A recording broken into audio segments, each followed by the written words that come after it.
Hi అండి. ఈ పల్లి కారం పొడి వేసుకొని బీట్రూట్ ఫ్రై చేసుకుంటే చాలా టేస్టీగా ఉంటుందండి. మనం ఎందులో అయినా తినొచ్చు. చపాతీలో అయినా సరే, రైస్‌లో అయినా సరే చాలా టేస్టీగా ఉంటుందండి. పిల్లలకైతే మనం లంచ్ బాక్స్‌లో ఇలా చపాతీలో రోల్ చేసి పెట్టియచ్చండి. చాలా టేస్టీగా ఉంటుంది. ఒకసారి మీరు కూడా ట్రై చేసి ఎలా వచ్చిందో మనకైతే కామెంట్ చేయండి. ముందుగా ఒక ప్యాన్ పెట్టుకొని అందులోకి 2 టేబుల్ స్పూన్ల ఆయిల్ అయితే వేసుకోవాలి. అలా వేసుకున్న తర్వాత కొద్దిగా ఆవాలు, కొద్దిగా జీలకర్ర వేసుకోవాలి. ఒక ఆనియన్ అయితే చిన్న చిన్న పీసెస్గా కట్ చేసుకొని వేసుకోవాలండి.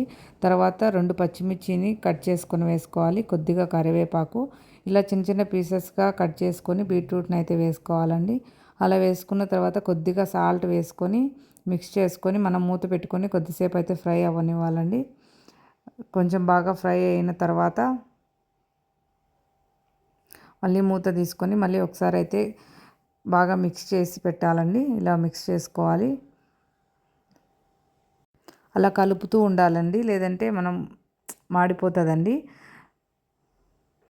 అలా బాగా ఫ్రై చేసుకున్న తర్వాత లాస్ట్లో అయితే మనం పల్లి కారం పొడిని అయితే వేసుకోవాలండి.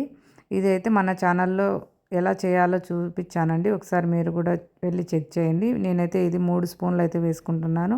ఇది ఎందులోకైనా వేసుకోవచ్చండి. బీట్రూటు, క్యారెట్, చిక్కుడుకాయ, గోరు చిక్కుడు అలా వేటిలోకైనా మనం బాయిల్ చేసుకొని ఫ్రై చేసుకొని ఈ పొడి అయితే వేసుకుంటే రెడీ అయిపోతుందండి. చాలా సింపుల్ అండి. ఒక్కసారి చేసి పెట్టుకుంటే అది 20 డేస్ వరకు ఉంటుందండి. ఒకసారి మీరు కూడా ట్రై చేయండి. ఎలా వచ్చిందో మనకైతే కామెంట్ చేయండి.